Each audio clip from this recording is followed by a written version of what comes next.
नमस्कार। दंड संहिता यानी हमारे क्रिमिनल लॉ की जो मोटी किताब है, उसमें कुछ ऐसी धाराएं हैं जो शायद रोज की खबरों में न दिखें, पर हमारी सेहत, हमारी सलामती से उनका सीधा ताल्लुक है। आज हम उन्हीं में से कुछ पर बात करेंगे। बिल्कुल। आज हम उन कानूनी प्रावधानों को देखेंगे जो मतलब दवाओं में मिलावट से जुड़े हैं या गलत दवा बेचने से। हाँ, और सिर्फ दवाएं ही नहीं, बल्कि हमारे पीने के पानी और यहाँ तक कि जिस हवा में हम सांस लेते हैं उसको खराब करने जैसे मामलों से भी निपटते हैं। ये सब सीधे सीधे पब्लिक हेल्थ वाले मुद्दे हैं। हाँ। और देखिए, हमारी ये जो बातचीत है, ये पूरी तरह से दंड संहिता के इन्हीं सेक्शंस पर बेस्ड है।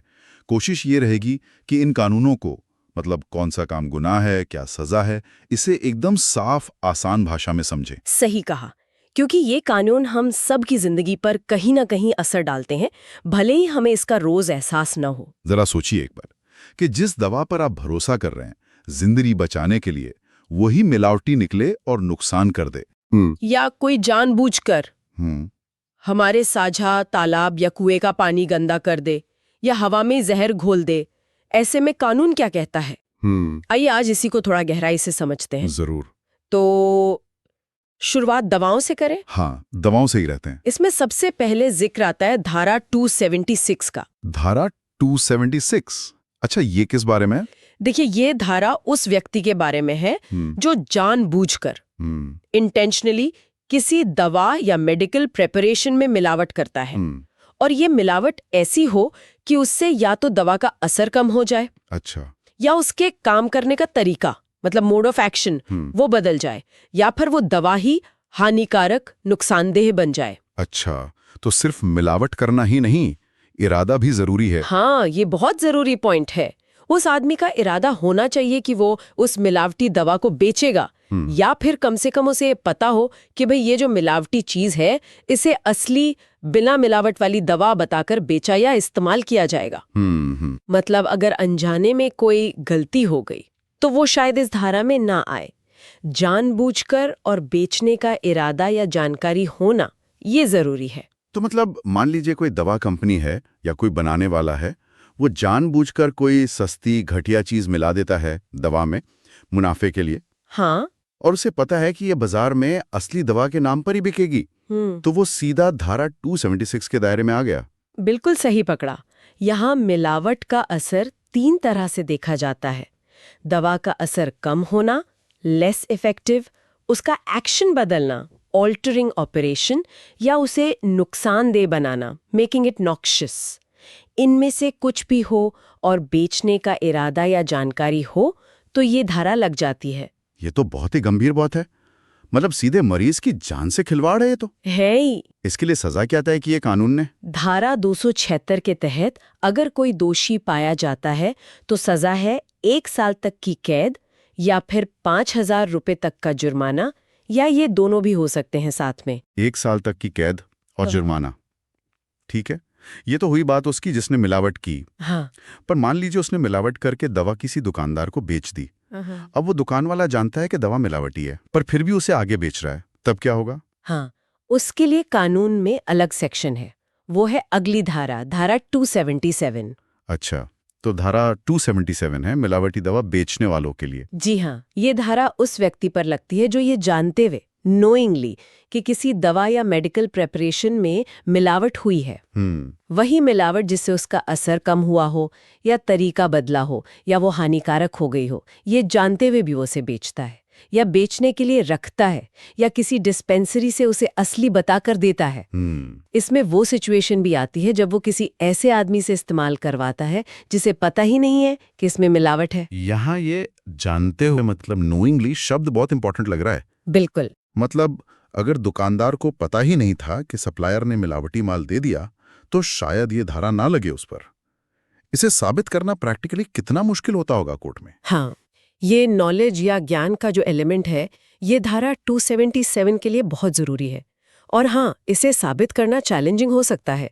प्रोसिक्यूशन को ये दिखाना पड़ता है कि बेचने वाले को पता था कि दवा मिलावटी है। अच्छा, यही बेसिक फर्क है 276 और 277 में। 276 मिलावट करने वाले पर फोकस करती है, और 277 उसे जानते हुए बेचने या बांटने वाले पर। तो फिर इस वाले गुनाह के लिए सजा क्या है? क्या उतनी है या जितनी ये 276 में थी, मिलावट करने वाले के बराबर? नहीं, यहाँ सजा थोड़ी अलग है, और ये बात इंटरेस्टिंग है। धारा 277 के तहत दोषी को 6 महीने तक की कैद, 6 महीने? हाँ, 6 महीने तक की कैद या 5,000 रुपए तक का जुर्माना, या दोनों हो सकते हैं। अरे, धारा 276 में तो 1 साल तक की कैद थी। ये तो दिलचस्प है कि मिलावट करने वाले के लिए सजा ज्यादा है और उसे जानते हुए बेचने वाले के लिए कम। ऐसा क्यों? कोई खास वजह हो सकती है इसके पीछे? हाँ, ये सोचने वाली बात है। शायद कानून बनाने वालों ने ये सोचा हो कि जो सोर्स है मिलावट का, मतलब जो जानबूझकर दवा को खराब कर रहा है, वो ज्यादा बड़ा अपराधी है। अच्छा। बेचने वाला, हाँ, वो भी गलत कर रहा है अगर उसे पता है, पर वो उस चेन में एक अगला स्टेप है, सोर्स नहीं। हो सकता है इसलिए सजा में ये फर्क रखा गया हो। जुर्माना अवश्य दोनों में बराबर है, मैक्सिमम 5,000 रुपए तक। समझ गया, ठीक है। अब दवाओं से जुड़ा एक और एंगल देखते हैं। क्या ऐसा भी होता है कि मिलावट ना हो पर कोई एक दवा को दूसरी दवा बताकर बेच दे? हाँ, बिल्कुल होता है। जैसे मान लीजिए कोई महंगी दवा है, हाँ उसकी जगह कोई सस्ती दवा दे दी, बताया नहीं। हाँ, ये भी होता है, और इसके लिए भी दंड संहिता में सेक्शन है, धारा 278। धारा 278, ये 276 और 277 से कैसे अलग है? देखिए, धारा 78 उस सिचुएशन के लिए है जहां कोई जानबूझकर किसी एक दवा या मेडिकल प्रेपरेशन को किसी दूसरी दवा या मेडिकल प्रेपरेशन के तौर पर बेचता है, या बेचने के लिए रखता है, या डिस्पेंसरी से इशू करता है। तो यहाँ मामला मिलावट का नहीं है या दवा के खराब होने का नहीं है, यहाँ तो धोखा है, सीधा सीधा आइडेंटिटी फ्रॉड जैसा। बिल्कुल, यहाँ मुद्दा क्वालिटी या प्योरिटी का नहीं, बल्कि आइडेंटिटी का है। आप चीज ए को चीज बी बताकर बेच रहे हैं। जैसे कोई ब्रांडेड दवा की जगह उसकी सस्ती जेनेरिक दे दी बिना बताए, या बिल्कुल ही किसी और बीमारी की दवा पकड़ा दी। हाँ, कुछ भी हो सकता है, जैसे दिखने में पैकिंग एक जैसी बना दी पर अंदर दवा कोई और है। ये सीधा सीधा कंज्यूमर के साथ फ्रॉड है, और ये खतरनाक भी हो सकता है क्योंकि गलत दवा से गलत इलाज हो सकता है। सही बात है। और इस तरह के धोखे के लिए क्या सजा है? इसके लिए सजा वही है जो धारा 277 में थी, यानी मिलावटी दवा जानते हुए बेचने वाली सजा। अच्छा, वही 6 महीने वाली। हाँ, 6 महीने तक की कैद या 5,000 रुपए तक का जुर्माना, या दोनों। तो अगर हम इन तीनों धाराओं को देखें, 276, 277 और 278, तो ये एक तरह से दवाओं के मामले में एक पूरा क्या कहते हैं, सुरक्षा का जाल बनाती है। हाँ, कह सकते हैं। 276 मिलावट करने वाले को टारगेट करती है, 277 उस मिलावटी दवा को जानते हुए बेचने वाले को, और 278 एक दवा को दूसरी बताकर बेचने वाले को। तीनों मिलकर कोशिश करती हैं कि दवाएं शुद्ध हों, असरदार हों और उनकी पहचान सही हो। ये तो हुई दवाओं की बात, बहुत जरूरी। लेकिन जिंदगी के लिए 2 और चीजें हैं जो एकदम बुनियादी हैं, पानी और हवा। क्या हमारे कानून इनके पोल्यूशन को लेकर भी कुछ कहते हैं? जैसे दवाओं की प्योरिटी की बात हुई, क्या पानी और हवा की प्योरिटी की भी कोई कानूनी गारंटी है? हाँ, बिल्कुल है। कानून ने इन बेसिक एलिमेंट्स की सेफ्टी पर भी ध्यान दिया है। पानी के पोल्यूशन से जुड़ी एक इम्पॉर्टेंट धारा है, धारा 279। धारा 279, ये सार्वजनिक जल स्रोतों मतलब पब्लिक वाटर सोर्सेज के बारे में है ना? सही।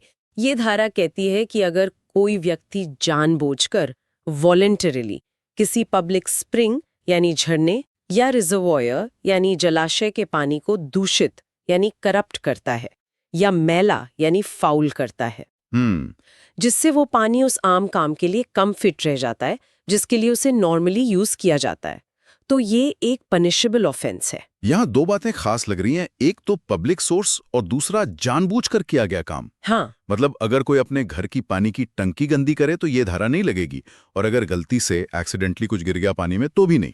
बिल्कुल ठीक।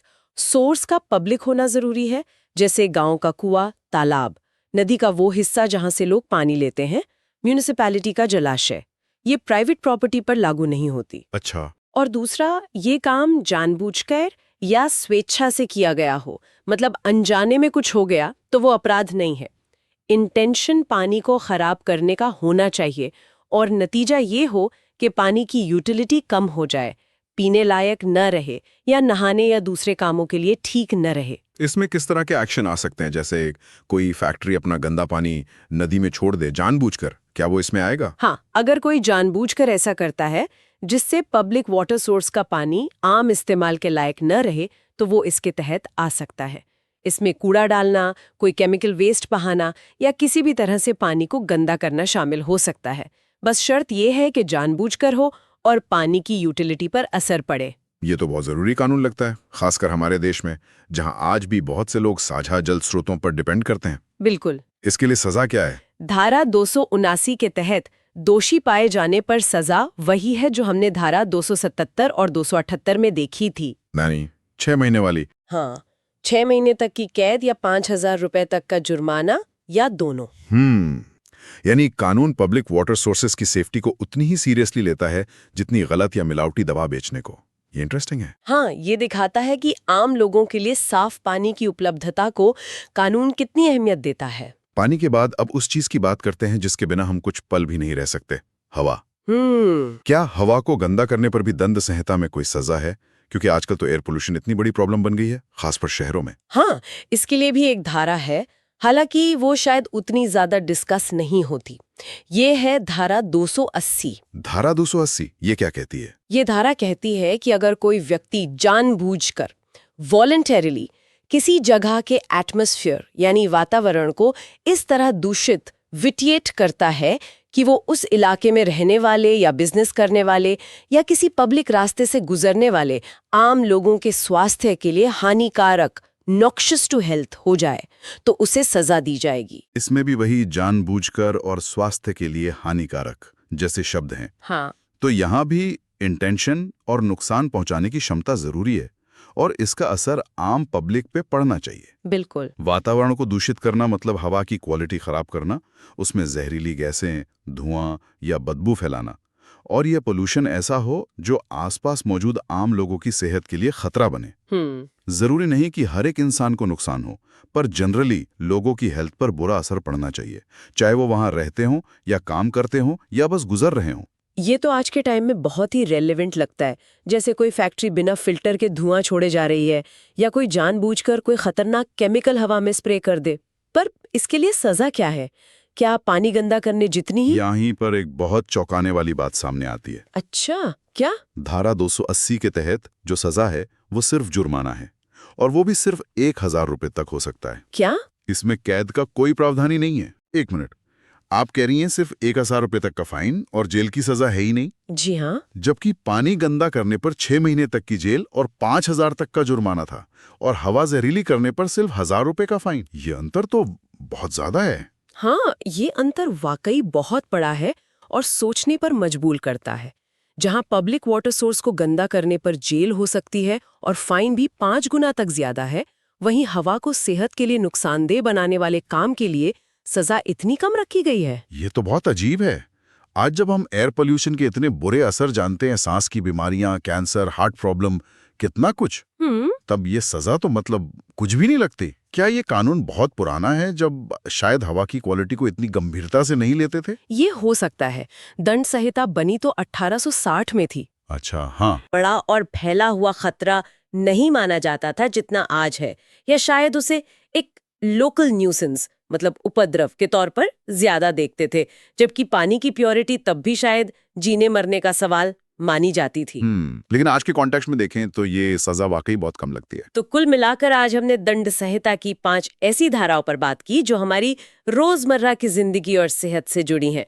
धारा 276 दवा में मिलावट, 277 मिलावटी दवा बेचना, 278 एक दवा को दूसरी बताकर बेचना, 279 पानी का सोर्स गंदा करना, और 280 हवा को हानिकारक बनाना। हाँ, और इस पूरी बातचीत से एक बात तो साफ है कि कानून हमारी इन बेसिक जरूरतों दवा, पानी, हवा, इनकी शुद्धता और सुरक्षा को अहमियत तो देता है।